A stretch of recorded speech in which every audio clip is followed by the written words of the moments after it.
That's another thing that we're doing to men that's a very bad idea, and to boys. You're pathological and oppressive. Fine then, why the hell am I going to play? If that's the situation, if I get no credit for bearing responsibility, could bloody well be sure I'm not going to bear any. But then, you know, your life is useless and meaningless, and you're full of self-contempt and nihilism, and that's not good. That's what I think's going on at a deeper level with regards to men needing this direction. A man has to decide that he's going to do something. He has to decide that. I think that the black community does actually need strong nuclear families, but not because we're black, but because that's the natural order. Amen. When God looked at man, he said it's not good for man to be alone. He gave him a woman. He didn't give him a village. He didn't give him the community. He said, be fruitful and multiply to this man and this woman. So it's supposed to be God, husband, wife, child. And that's why I think we can see some of the foolishness that we see in the black community, because we are out of order. And we can make up all of this stuff that sounds good. I'm from a single parent home, and I'm not somewhere cracked out in the street selling my body. However, that is not ideal. It would have been better for me to be in God's order, to have a mother and a father to raise me. And that's just what it is. You know, the effect that it's had, we've had women for generations now saying that they don't need a man, and we have boys that don't want to be one. If I get no credit for bearing responsibility, could bloody well be sure I'm not going to bear any. A man who is holding down a menial job and thereby supporting a wife and children is doing something authentically important with his life. He should take deep satisfaction from that and be praised by his community for doing so. If that same man lives under a system that says the children of the woman he sleeps with will be taken care of whether or not he contributes, then that status goes away. Taking the trouble out of life strips people of major ways in which human beings look back on their lives and say, I made a difference.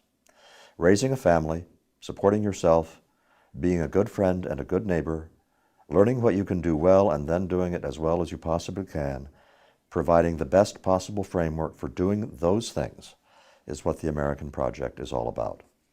When I say that the American Project is in danger, that's the nature of the loss I have in mind.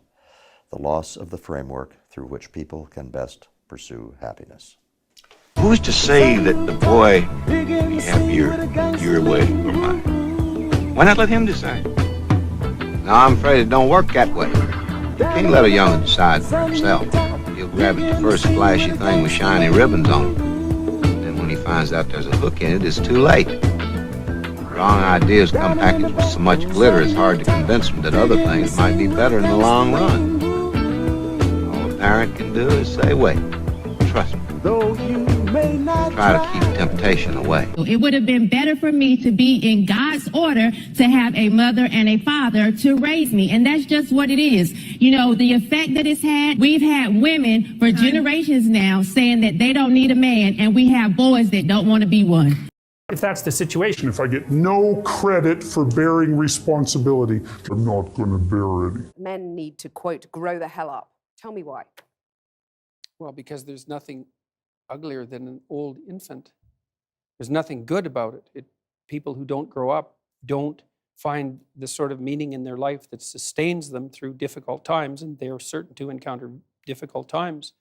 And they're left bitter and resentful and without purpose and adrift and hostile and vengeful and arrogant and deceitful and of no use to themselves and of no use to anyone else, and no partner for a woman, and there's nothing in it that's good. You're saying It's there's a bad. crisis of masculinity? I mean, what do you do about it?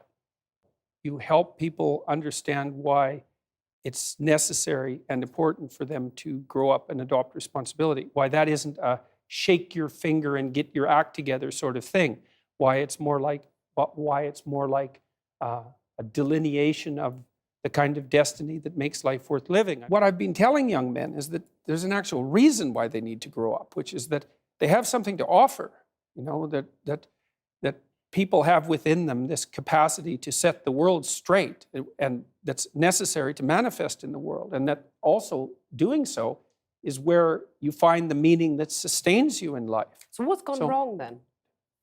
I don't think that young men hear words of encouragement. Some of them never in their entire lives, as far as I can tell. That's what they tell me. Young men are starving for this sort of message. You know, they're not being taught that it's important to develop yourself. What's in it for the women, though? Well, what sort of partner do you want? and that So you you're can saying rely on. women have some sort of duty to sort of help fix the crisis of masculinity? It depends on what they want. Women deeply want men who are competent and powerful. And I don't mean power that they can exert tyrannical control over others.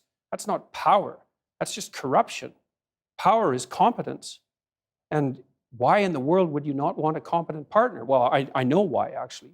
You can't dominate a competent partner. And so it's supposed to be God, husband, wife, child. And that's the natural order. I don't think that young men hear words of encouragement. Some of them never in their entire life. Young men are starving for this sort of message. Women deeply want men who are competent and powerful. Power is competence. And why in the world would you not want a competent partner? Do you want an overgrown child? Or do you want someone to contend with that's going to help you?